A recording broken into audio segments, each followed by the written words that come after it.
Hi friends, அழகே அழகு இனி வரப்போகிற எபிசோட்ஸ்க்கான ப்ரோமோ தான் இந்த வீடியோவில் பார்க்க போகிறோம். வாங்க ஃப்ரெண்ட்ஸ் பார்க்கலாம். மதியும் சுரேஷும் வீட்டுக்கு போயிட்டுருக்காங்க. அப்போ நடந்ததுக்கெல்லாம் மதி சாரி கேட்குறாங்க. இவ சாரி கேட்குற அளவுக்கு பரவாயில்லையே, இந்த அளவுக்கு மாறி இருக்கிறாளேன்னு அக்கா சமாதானம் ஆக சொன்னாங்கன்னா நானும் உங்ககிட்ட பேசுகிறேன், பிடிச்செல்லாம் பேசலைன்னு சுரேஷும் பேசிகிட்ருக்காங்க. இப்போ யாராச்சும் இவரை நம்மக்கிட்ட பேச சொன்னோமா, இவர் பாட்டுக்கு ஏதோ ஒன்று பேசிகிட்ருக்காரு, நாமளும் பதிலுக்கு பேசினா இப்படி பேசிகிட்ருக்காருன்னு முக்கியமாக வீட்டில் தகராஜ் சொன்ன எல்லாத்துக்குமே மதி தலையை ஆட்டினாங்கன்னா, ஆனால் எதுவுமே அவங்க மண்டையில் ஏறலை. எங்கேயாச்சும் நாய் கொடிக்கட்டும், நம்ம பாட்டுக்கு நம்ம வேலையை பார்க்கலான்னு திருப்தியாக சாப்பிட்டுட்டு அவங்க பாட்டுக்கு கிளம்பி வந்துட்டாங்க. ஆனால் இவங்க எப்படி தான் இந்த வீட்டில் இவரோட சேர்ந்து இருக்கிறாங்களோன்னு தெரியல. இப்படி அட்வைஸாக பண்ணி கொள்கிறாரு, பொண்களை அடக்கியே ஆடணும், புருஷனுக்கு கீழே இருக்கணும்னு சொல்கிறாங்களேன்னு எல்லாத்தையும் யோசிச்சு பார்த்துட்டு தான் அவங்களோட நிலைமையை புரிஞ்சுக்கிட்டு அங்கேருந்து வந்திருக்காங்க. இப்போது போயிட்டுருக்கும்போது நான் பாட்டுக்கு பேசிகிட்டே இருக்கேன், நீ என்ன அமைதியாக வந்துகிட்டே இருக்க அப்படின்னு ரெண்டு பேரும் போயிட்டே இருக்காங்க. என்ன பேச சொல்கிறீங்க அப்படின்னும், இங்கே பாரு, வீட்டுக்கு போனதுக்கப்புறமா அக்கா சொன்ன மாதிரி நான் தேவையில்லாமல் உங்ககிட்டலாம் சண்டைக்கெல்லாம் வரல. அதே மாதிரி அட்லீஸ்ட் வீட்டில் என் அம்மா சொல்கிற வேலையை சின்ன சின்ன வேலையாச்சும் செய். அண்ணி எப்படி எல்லா வேலையும் செய்கிறாங்க, அவ்வளோ செஞ்சாலையும் யாராச்சும் அண்ணி ஏதாச்சும் கேட்டாலோ அது தப்புன்னு தெரிஞ்சால் கூட அண்ணி ஏதாச்சும் எதிர்த்து பேசுகிறாங்களா? இல்லை உன்னை அந்த அளவுக்கெல்லாம் நான் நடந்துக்க சொல்லலை. ஏதோ அம்மா சொல்கிற சின்ன சின்ன வேலைகளை செய். தேவையில்லாமல் நம்ம பிரச்சனைக்குள்ள அம்மா அப்பா இன்வால்வ் ஆகக்கூடாது. அவங்களுக்கு பிபி சுகரெல்லாம் இருக்குது, வயசானவங்க வேற, தேவையில்லாமல் அவங்களுக்கு ஏதாச்சும் கஷ்டம் வந்துட போகுது.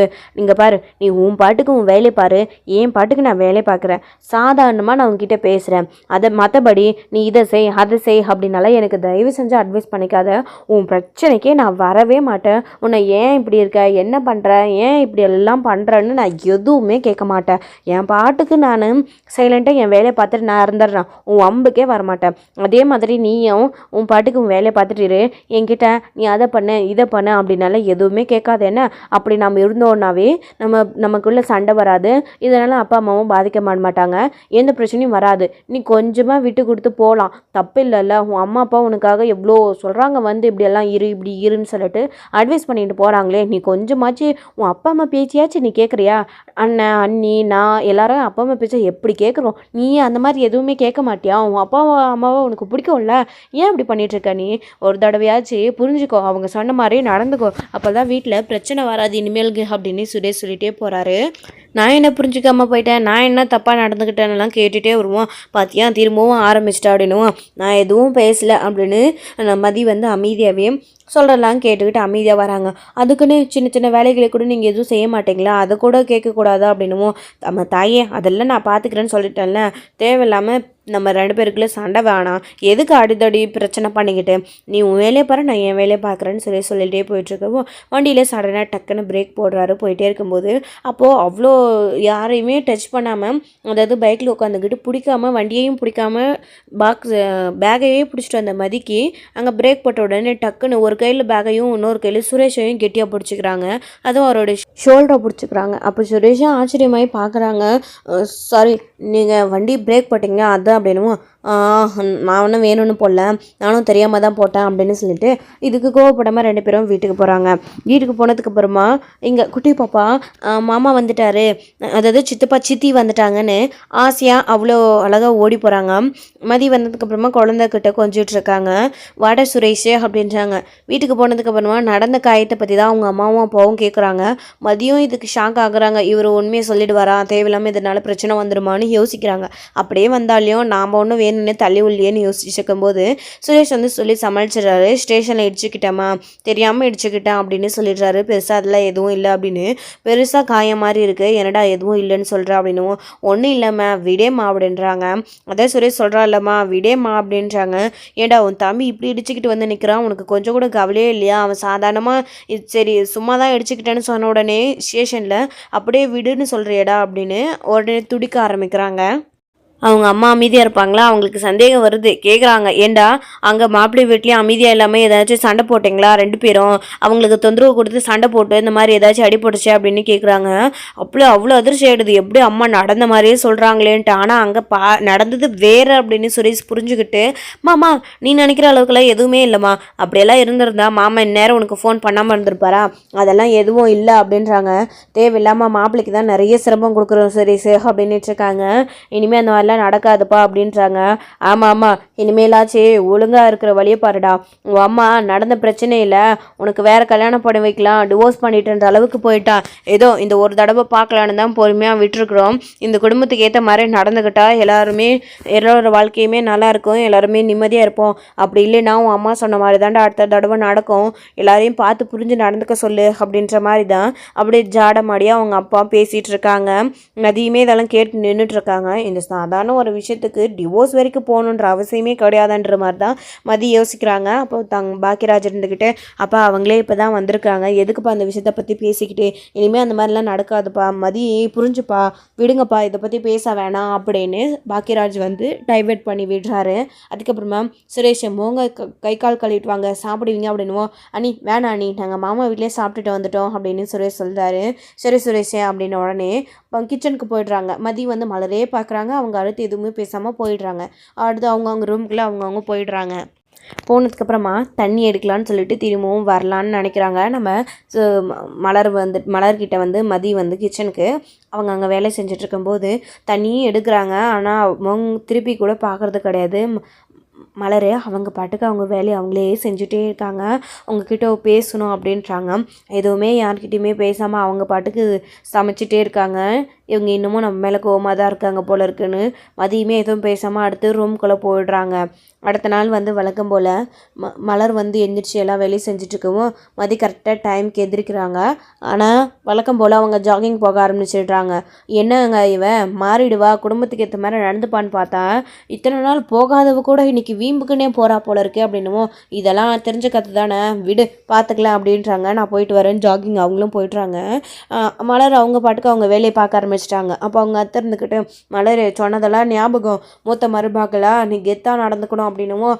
அத்தை அப்படின்றாங்க. அதுக்கப்புறம் அவங்க அத்தை போயிடுறாங்க.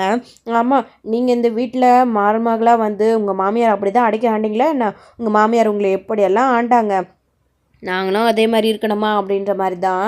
எதுக்கு மருமகளாக இந்த வீட்டுக்கு நடந்துக்கிட்டால் மட்டும் போதும், யாரையும் அடிக்கணுன்ற எண்ணம் எனக்கு கிடையாது அப்படின்ற மாதிரி மலர் வந்து அவங்க வேலையை செஞ்சிட்ருக்கவும் ஜாகிங் போயிட்டு வராங்க. குளிச்சுட்டு ஃப்ரெஷ்ஷப் ஆகிட்டு வந்ததுக்கப்புறமா கிச்சனில் மலர் சமைச்சிட்டு இருக்கும்போது நான் ஏதாச்சும் ஹெல்ப் பண்ணவா அப்படின்னு கேட்கும்போது எதுவுமே பேசாமல் அமைதியாக இருக்காங்க. அப்புறம் எல்லாமே முடிஞ்சிடுச்சு அப்படின்ற மாதிரி ஒரு வார்த்தை சொல்கிறாங்க.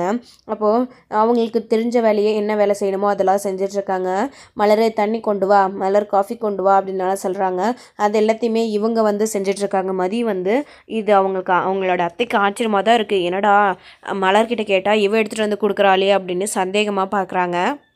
தனி தானே, யார் கொண்டு வந்து கொடுத்தா என்ன, அவங்க வேலையாக இருக்காங்க அப்படின்னு மதி சொல்லிட்டு இருக்காங்க. அப்போது கிச்சனில் மதியும் மலர் ஒருத்தருக்கு ஒருத்தர் பேசிக்கிட்டு இல்லைன்னு அவங்க அத்தை பார்த்து ரொம்ப ரொம்ப சந்தோஷப்படுறாங்க. பரவாயில்ல, மதிக்கிட்ட இருந்து ஒதுங்கிட்டா போல இருக்கு, இப்பயாச்சும் அவளை புரிஞ்சுக்கிட்டாலே மலர், இவங்க 2 பேரும் ஒன்றா இருந்தா அவ்வளோதான், ஒருத்தருக்கு ஒருத்தர் என்ன பண்ணுவாங்கன்னே தெரியாது, இப்படியே அவங்க இருக்கட்டும், தேவையில்லாமல் இவ ரொம்ப ஓவராக ஆடுறா, இவ கூட சேர்ந்துக்கிட்டு மலரும் கெட்டு போயிடக்கூடாது அப்படின்னு அவங்க அத்தை நினைக்கிறாங்க. அவங்க ஹஸ்பண்ட் வந்த உடனே அடுத்த நிமிஷமே இந்த விஷயத்தெல்லாம் அப்படியே சொல்கிறாங்க. அவங்க 2 பேரும் பேசிக்கிறது இல்லை, நடந்த பிரச்சனையில் அவ்வளோ கோவமாக இருக்கா போல இருக்கு மலர் அப்படின்ற மாதிரி இவங்க ரொம்ப ரொம்ப சந்தோஷப்பட்டுட்டு இருக்காங்க. அடுத்து பாக்கியராஜும் சுரேஷும் வராங்க.